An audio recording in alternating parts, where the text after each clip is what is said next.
Hola, soy Stella Betesh de Askenazi, de nuevo en nuestro espacio que se llama Encuentro.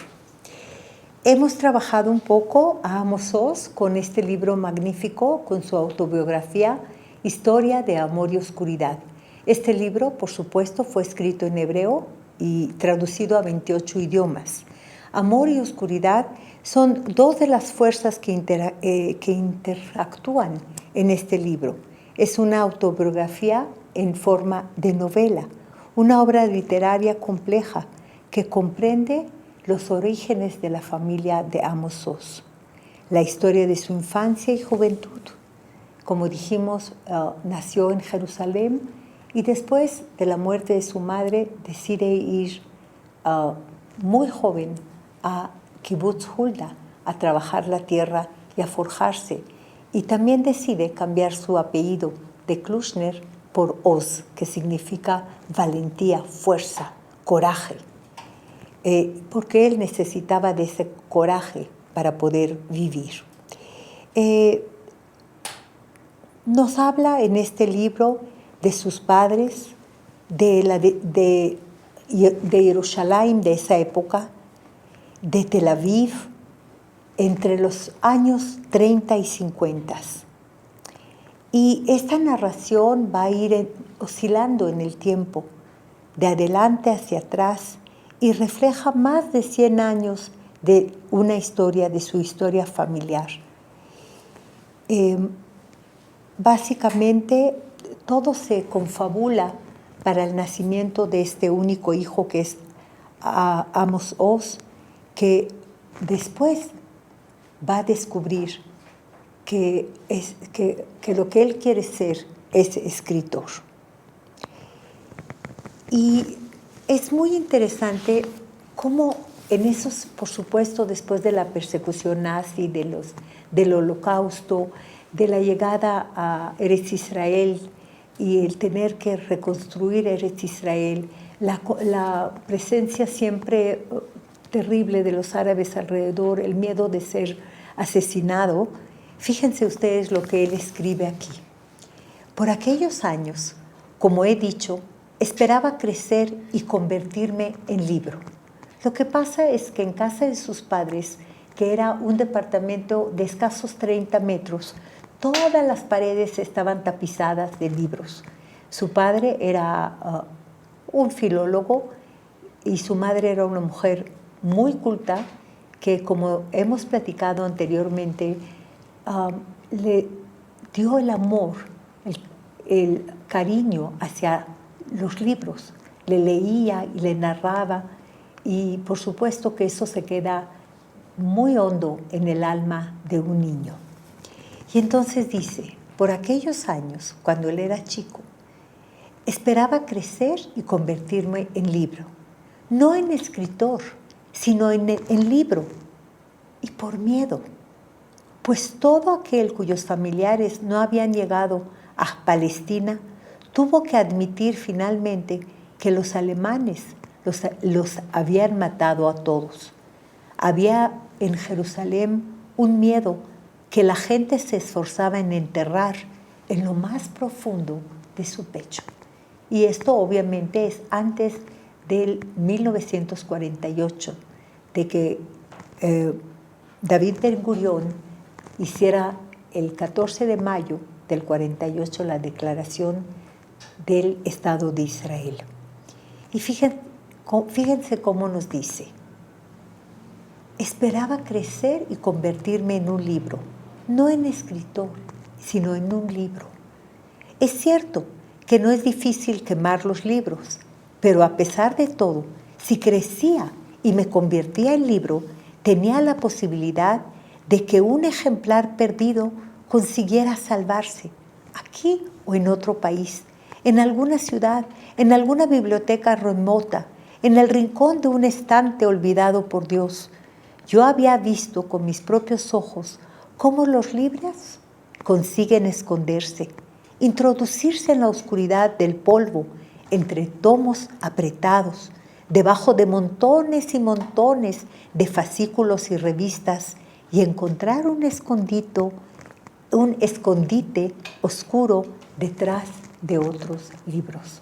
Por supuesto que este miedo, si no fue hablado directamente por sus padres, él lo sentía de niño, lo presentía, y por eso quería hacer un libro. En esta preciosa autobiografía nos va a hablar de una maestra, la maestra Zelda. La maestra Zelda, que en realidad ella era una poeta. La maestra Zelda, que en segundo de primaria fue su maestra, y aquella que probablemente le abrió, sin saberlo, la capacidad de ser en algún momento un escritor. Y leo. Él nos está en este momento narrando el encuentro que tiene con su querida maestra Zelda. Y dice: cuando terminé primero, pasé del dominio de la maestra Isabel a las manos frías y mudas de la maestra Zelda de segundo. La maestra Zelda hablaba en un tono tan bajo que si queríamos oírla, no bastaba con que nos callásemos, teníamos que inclinarnos hacia adelante sobre las mesas. Por tanto, permanecíamos inclinados hacia adelante todo el tiempo, desde la mañana hasta el mediodía, porque no queríamos perdernos ni una sola palabra. Todo lo que decía la maestra Zelda era interesante y algo inesperado. Como si estuviésemos aprendiendo con ella un idioma nuevo, no muy distinto al hebreo y pese a todo, diferente e inquietante. A las montañas a veces las llamaba serranías, a las estrellas astros. Las profundidades eran abismos y los bosques florestas. Y normalmente llamaba a cada árbol por su nombre. Si expresabas en clase una idea que le gustaba, la maestra Zelda te señalaba con el dedo y decía en voz baja: mirad todos, por favor, aquí hay un niño rebosante de luz. A la burla, a cualquier tipo de burla, la maestra Zelda le llamaba veneno. A la mentira la llamaba caída o ruptura. A la pereza la llamaba plomo. Al orgullo lo llamaba quemarse las alas. Y a la renuncia, incluso a la más mínima renuncia, hasta la renuncia de borrar o de repartir a los compañeros las hojas de dibujo, a toda renuncia la llamaba chispa. 2 o 3 semanas antes de la fiesta de Purim, que para nosotros era la fiesta más importante de todas, de repente dijo en clase: puede que este año no haya Purim, puede que la apaguen por el camino. ¿Apaguen la fiesta?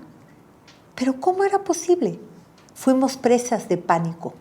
No solo era el miedo a que Purim se echara a perder, sino un oscuro terror ante esas fuerzas poderosas y ocultas, unas fuerzas cuya existencia no nos habían hablado hasta aquel día. Capaces, si querían, de encender y apagar las fiestas, como si las fiestas no fueran más que cerillos. La maestra Zelda, por su parte, no se tomó la molestia de entrar en detalles y solo insinuó que el apagado o no apagado de la fiesta dependía sobre todo de ella.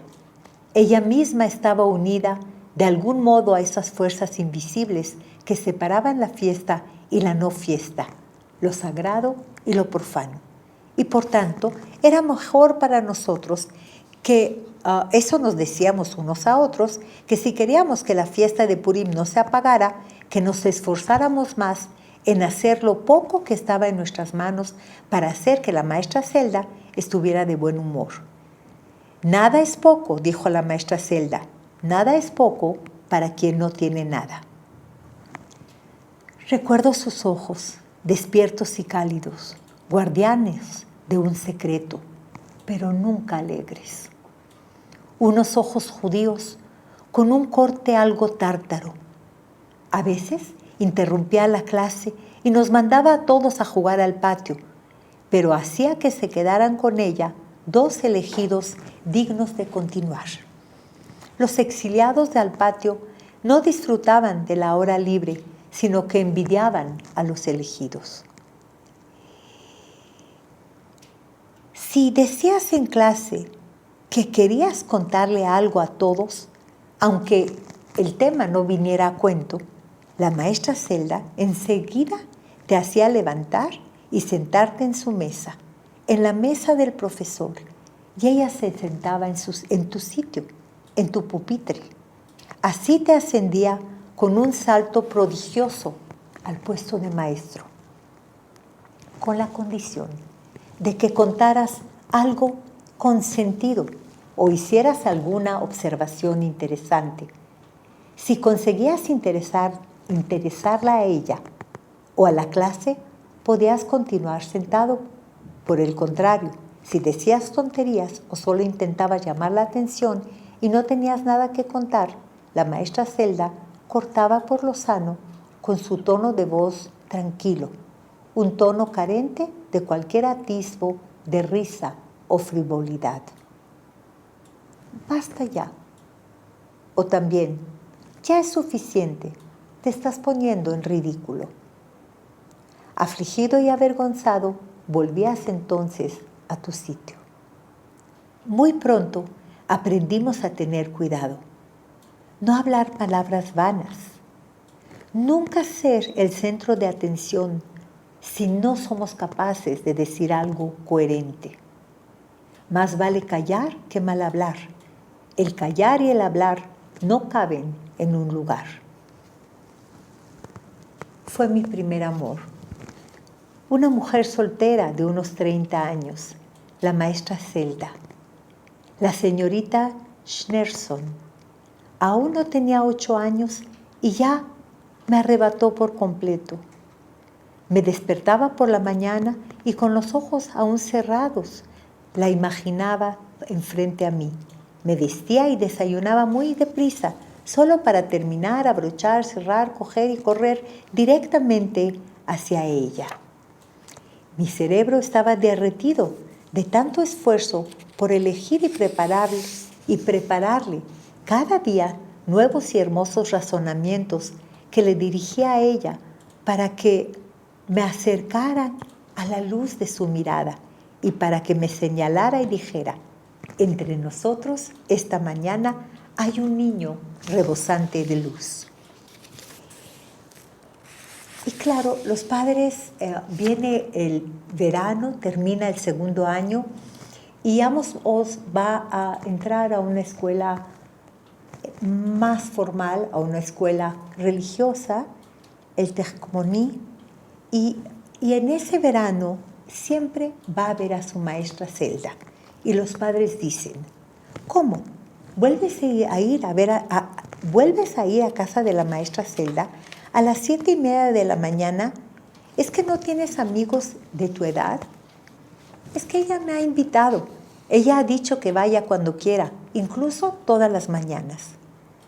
Ha dicho, está muy bien que lo haya dicho, pero por favor, dime una cosa. ¿No crees que no es muy normal que un niño de 8 años esté todo el rato pegado a las faldas de su maestra, de su antigua maestra, de hecho, todo el día a las 7 de la mañana y encima estando de vacaciones? ¿No te parece un poco excesivo? ¿No es incluso de mala educación? Piensa en eso, por favor, sé razonable. Cambiaba el peso de una pierna a otra, impaciente, esperando el final del sermón. Y entonces decía: vale, está bien, lo pensaré, seré razonable. Y lo decía corriendo y volando ya sobre alas de águila hacia el patio de su casa, en el bajo de la calle Sofonías, frente a la parada del autobús número 3, frente al jardín de la señora Casia. Todos los días, antes de las 8 de la mañana, ya estaba plantado junto a su ventana, con el pelo humedecido con un poco de agua y la camisa limpia y bien sujeta, por el cinturón de los pantalones sin ningún pico por fuera. Me ofrecía con mucho gusto a ayudarle en todo lo que tuviera que hacer por la mañana. Ir en su lugar a la frutería y a la tienda de ultramarinos, barrer un poco el suelo del patio, regar las latas de los geranios, tender la ropa en la cuerda o recoger la ropa seca, sacarle una carta del buzón que tenía la cerradura oxidada. Ella me ofrecía un vaso de agua, a la que no llamaba simplemente agua, sino agua pura. A los bollos los convertía en repostería. La tierra del patio se volvía polvo. Al viento ligero del oeste lo llamaba brisa marina y al del este lo llamaba de levante. Cuando esos vientos pasaban entre las agujas de los pinos, no solo movían las agujas, las agitaban. Cuando terminábamos las escasas tareas domésticas, sacábamos 2 taburetes y nos sentábamos en el patio trasero debajo de la ventana de la maestra Zelda, mirando hacia el norte, hacia la academia de policía. Viajábamos sin viajar.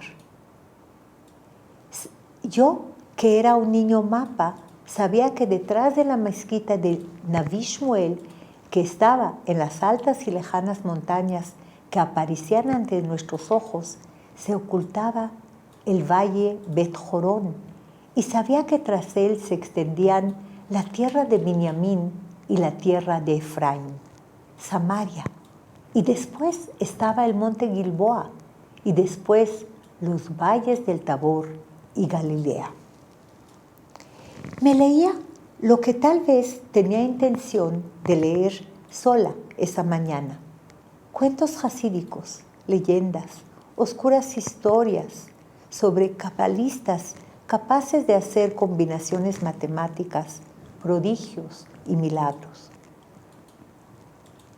A mis preguntas contestaba con respuestas inesperadas, extrañas, unas respuestas que a veces me sonaban algo caóticas y que amenazaban con tirar por tierra las sólidas y fuertes bases de la lógica de mi padre. A veces me sorprendía con una respuesta obvia y sencilla que, sin embargo, saciaba como el pan negro. Incluso lo más obvio en ella resultaba inesperado. Y yo la admiraba y estaba atado a ella, porque había algo extraño y turbador en todo lo que decía.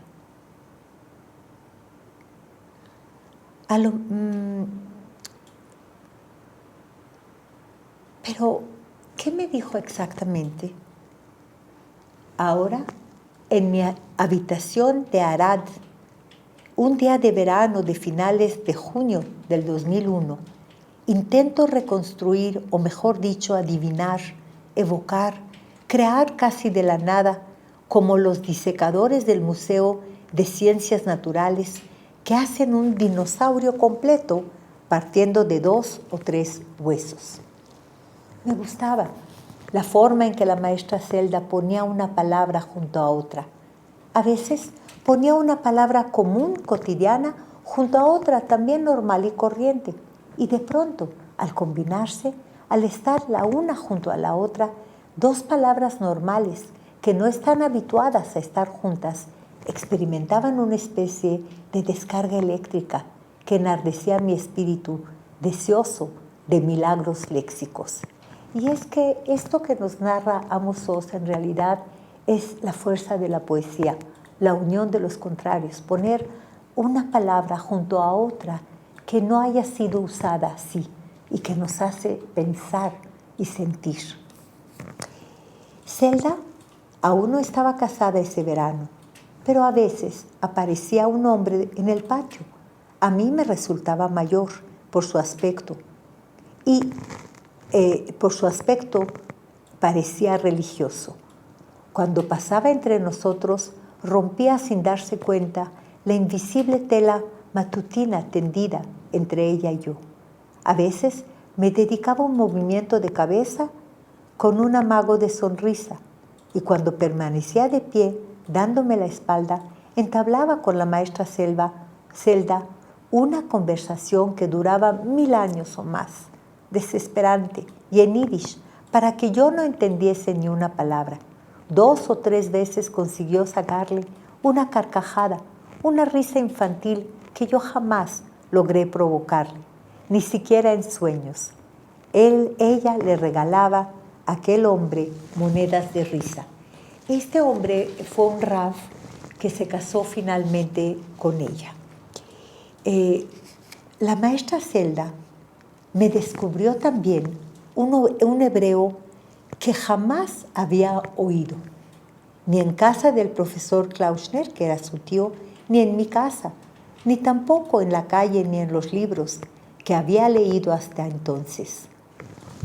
Un hebreo de historias edificantes.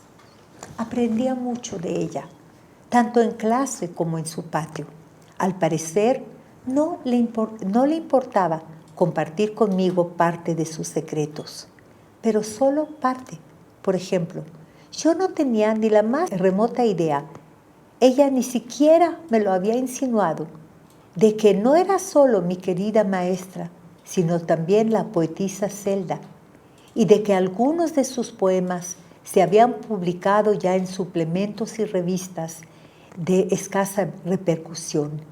Y no sabía que, al igual que yo, era hija única, y no sabía que había estudiado dibujo, que había formado parte de una compañía que había publicado varios poemas y textos en prosa poética.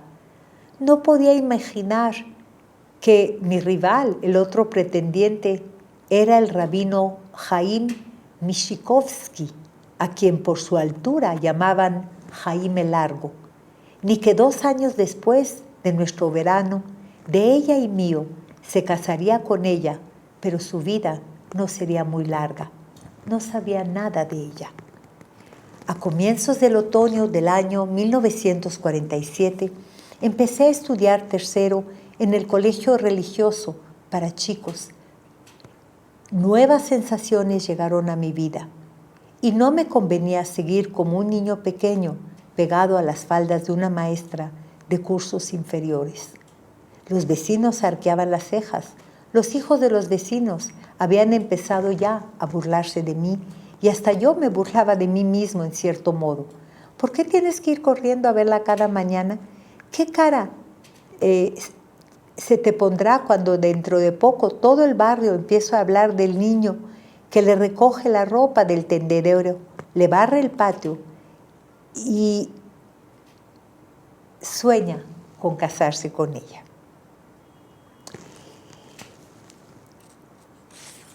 Luego hacemos un gran salto hasta 30 años después.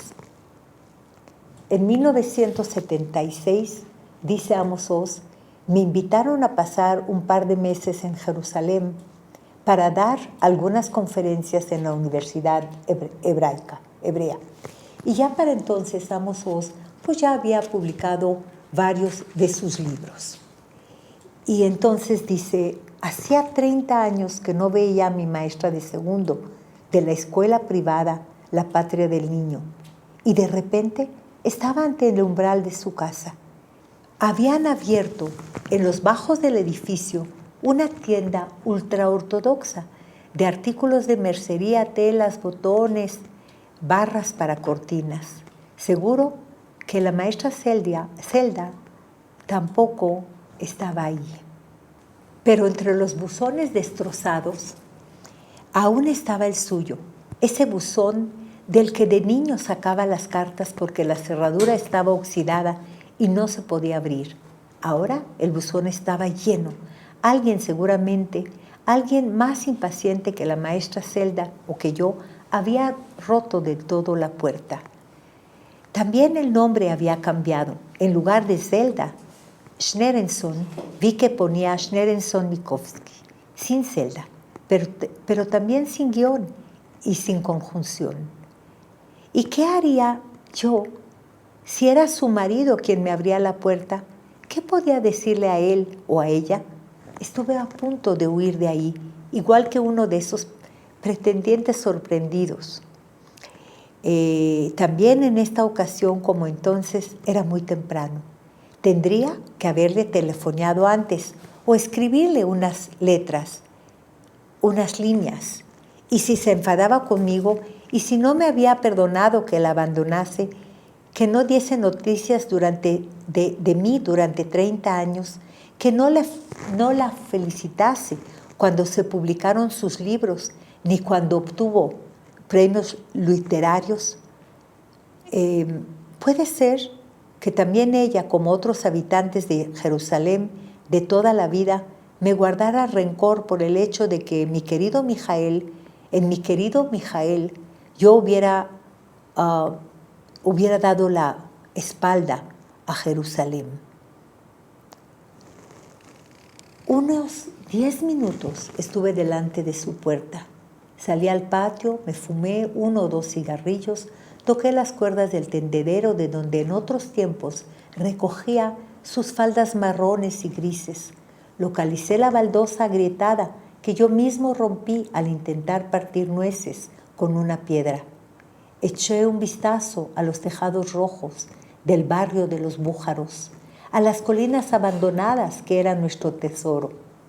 Pero ya no parecían colinas y no estaban abandonadas, sino abarrotadas de viviendas.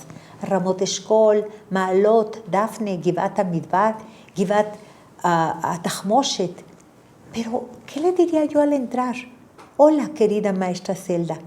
Espero no molestar. Soy fulano de tal. Hola, señora Schnerenson. ¿Fui alumno suyo? A lo mejor aún se acuerda de mí. Perdone, solo estaré unos minutos. Me gustan sus poemas. Aún tienen un aspecto magnífico. No he venido a entrevistarla. Aquella mañana la reconstruye obviamente desde el recuerdo. Es como intentar levantar un edificio antiguo a partir de 7 u 8 piedras que siguen en pie. Pero entre las escasas piedras, que quedan exactamente igual que estaban, no reconstruidas sino inventadas, están estas palabras. Ella, la maestra, le dijo cuando lo vio: debo corregirme, ha podido haber un cambio, ofreciéndole una limonada. Y después nos tomamos una limonada fría. Rememoramos algunos recuerdos. Ella había leído mis libros y yo los suyos, pero solo le dedicamos a eso unos 5 o 6 frases, como cruzando con cuidado un camino inseguro. Detrás de los cristales dormitaban las tazas de la vajilla. En el aparador había fotografías de los padres de Zelda, que parecían más jóvenes que ella, y también una de un hombre mayor que imaginé sería su marido, pero pese a todo preguntó quién era. Cuando se lo pregunté, de pronto sus ojos se iluminaron, brillaron con rebeldía juvenil. Me sonrió como si en ese instante hubiésemos hecho alguna travesura, pero se contuvo y solamente dijo: es Jaime, mi esposo.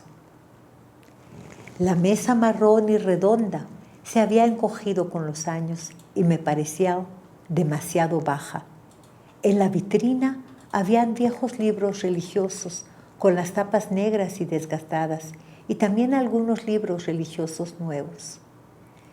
La vitrina, que de niño me parecía altísima, había menguado y me llegaba ahora a los hombros.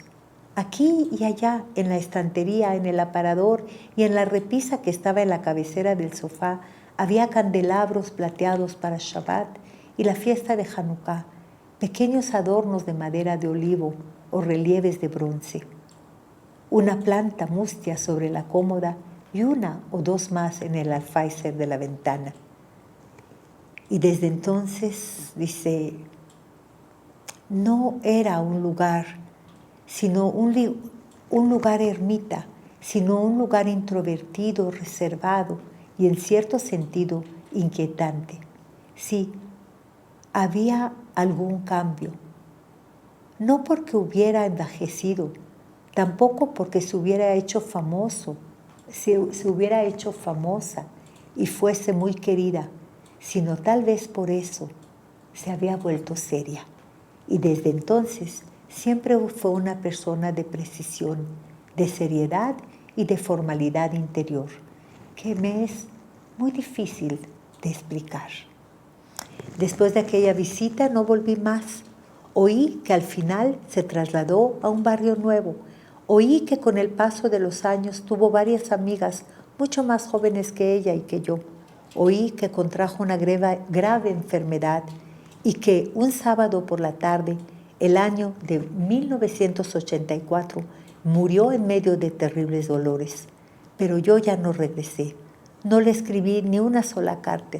No le envié ni uno solo de mis libros y no volví a verla, excepto en alguna fotografía de los suplementos literarios y otra vez el día de su muerte durante menos de medio minuto al final de las noticias de la televisión. Era como un candelabro de plata, como un candelabro iluminando con luz tenue un espacio oscuro. Me gustaría ser lo más preciso posible. En aquel encuentro tardío, mi maestra Zelda me pareció la vela, el candelabro y el espacio oscuro. Y bueno, esto vemos la gran influencia y el gran cariño que tuvo Amos Oz hacia su maestra de segundo año de primaria. Y eso es lo que registra la literatura. Por eso decimos que es la memoria, que ahí podemos escribir nuestras memorias y que esas memorias trascienden eternamente mientras estén escritas en un libro. Espero que hayan disfrutado nuestro acercamiento a Amos Oz. Los espero en el encuentro la próxima vez. Muchas gracias.